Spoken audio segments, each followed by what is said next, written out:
Introduction के बाद exercise 2.2 का क्वेश्चन नंबर 1 है। इसमें कहता है express each of the following in logarithmic form. हमने इसको लॉगरिथम की शक्ल में लेके जाना है, तो उसके लिए आपने फार्मूला रिवाइज करना है। सबसे पहले तो आप इसकी पहचान करेंगे।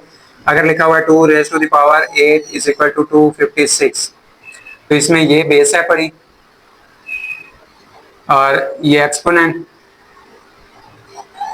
और ये इसका रिजल्ट। इसी तरह एक और एग्जांपल देखें, जैसे पहला क्वेश्चन है 10 raise to the power 3 is equal to 1000। अब इसमें ये जो 3 है पड़ा ये एक्सपोनेंट है, ये 10 बेस है और 1000 रिजल्ट है। अब जब इनकी पहचान कर लेंगे तो इसको लिखने का तरीका ये है कि log of result to the base equals to exponent. Log of result to the base is equal to exponent. अब पहला पार्ट करते हैं। इसमें देखें 10 raise to the power 3 is equal to 1000। अब इसमें 1000 रिजल्ट है, पहला 3 एक्सपोनेंट है, 10 बेस है, तो इसकी लॉगरिथमिक फॉर्म क्या होगी? इट्स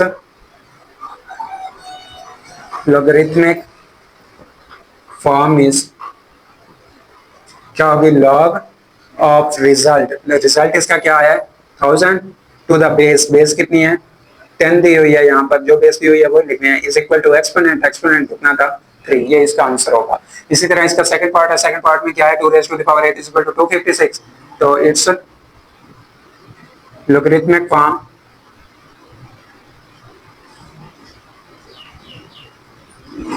इज, पहले लिखेंगे लॉग ऑफ रिजल्ट। रिजल्ट क्या है? 256 to the base 2 is equal to 8। Basically log हमें क्या बताता है कि एक नंबर को कितनी दफा खुद से मल्टीप्लाई करेंगे तो हमें रिजल्ट मिलेगा। जैसे 2 रेज़ टू द पावर 8 है, मतलब 2 को 8 दफा ज़रब करो तो 256 मिलेगा। अब इसी तरह इसका थर्ड पार्ट है, इसमें लिखेंगे it's logarithmic form is log result क्या है? 1/27 टू द बेस। बेस 3 दी हुई है इसमें और एक्सपोनेंट क्या है? -3 इज इक्वल टू -3। इस फार्मूले में वैल्यूज को पुट करते जाएंगे, तो it's logarithmic form is log result लिखेंगे लॉग ऑफ रिजल्ट। रिजल्ट क्या है? 400 to the base 20 is equal to 2। क्या मतलब है कि 20 की अगर दो दफा मल्टीप्लाई करेंगे, 20 को मल्टीप्लाई करते हैं 20 से, तो आंसर 400 आ जाएगा। It's logarithmic form is log of result. Result है 1/2 to the base 16 is equal to -1/4। इसी तरह इसका पार्ट नंबर 6 है। पार्ट नंबर 6 में इसको हम यूं भी तो लिख सकते हैं, it's logarithmic form is log 11 square है इज इक्वल टू 121। अब 121 इसमें रिजल्ट आ रहा है, तो log 121 to the base 11 is equal to 2। अब इसमें देखिएगा p is equal to Q R, या इसको यूं भी तो लिखा जा सकता है q raise to the power r is equal to p। तो इट्स लॉगरिथमिक फॉर्म इज, इसकी जो लॉगरिथम वाली शक्ल है वो है लॉग रिजल्ट है p to the base q is equal to r। इसी तरह लास्ट वन को सॉल्व करेंगे तो it's logarithmic form is log 1/2 to the base 32 is equal to -1/5। जी तो स्टूडेंट, इसके बाद एक्सरसाइज 2.2 इसका क्वेश्चन नंबर 2 है। इसमें उसने कहा हुआ है express each of the following in exponential form. Logarithmic form दी हुई है, इसको हमने एक्सपोनेंशियल फॉर्म में चेंज करना है। तो एक्सपोनेंशियल फॉर्म में चेंज करने का तरीका ये होता है कि बेस वही रहेगी जो लॉगरिथमिक फॉर्म में है, बेस वही रहेगी। अब लॉगरिथमिक फॉर्म में जिस नंबर का आपको एक्सपोनेंट, जो बेस का एक्सपोनेंट बना हुआ है वो इधर आके रिजल्ट बन जाएगा, और जो उधर आउटपुट दिया हुआ है वो इधर आके एक्सपोनेंट बन जाएगा। यानी कि हमने एक्सपोनेंट को और जो नंबर आउटपुट में आ रहा है उसको इंटरचेंज करना है। अगर पहला पार्ट देखिएगा, इसमें लिखा हुआ है log 125 to the base 5, log 125 to the base 5 is equal to 3। अब इसमें क्या करेंगे? सिर्फ एक्सपोनेंट्स को और बेस वाले नंबर को चेंज कर देंगे, बेस वही रहेगी। तो इसकी एक्सपोनेंशियल फॉर्म क्या होगी? 5 raise to the power 3 is equal to 125।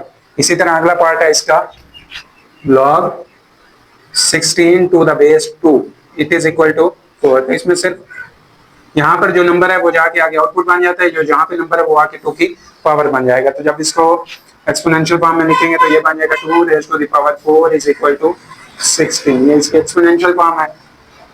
उसके बाद इसको देख लें, log 1 to the base 23 is equal to 0। जब ये इंटरचेंज होंगे तो 23 to the base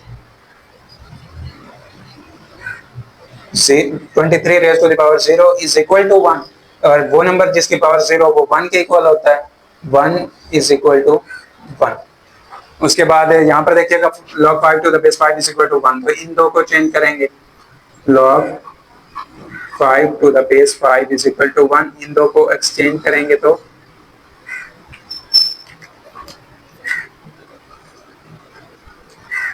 5 raise to the power 1 is equal to 5, ये इसकी एक्सपोनेंशियल फॉर्म है। उसके बाद है log 1/8 to the base 2 is equal to -3, तो इनकी एक्सपोनेंशियल फॉर्म लिखनी है, 1/8 -3 से चेंज हो जाएगा 2 raise to the power -3 is equal to 1/8। इनको सॉल्व करके आप चेकआउट भी कर सकते हैं। उसके बाद अगर इसको सीधा करके लिखा जाए तो हम इसको लिख सकते हैं log 3 to the base 9 is equal to 1/2। अब यहाँ पर इसकी एक्सपोनेंशियल फॉर्म करनी है तो ये दोनों आपस में चेंज हो जाएंगे, ये क्या बन जाएगा 9 raise to the power 1/2 is equal to 3। उसके बाद देखिएगा ये लिखा हुआ है log 1 lakh to the base 10 is equal to 5, तो आउटपुट और ये वाला नंबर आपस में चेंज होंगे, यहाँ से हमें क्या मिलेगा 10 to the base 5 is equal to 1 है। लास्ट पार्ट है log 1/16 to the base 4 is equal to -2। अब यहाँ पर आप ही दो को एक्सचेंज करके इसको एक्सपोनेंशियल फॉर्म में चेंज किया जा सकता है, तो ये बन जाएगा 4 raise to the power -2 is equal to 1/16।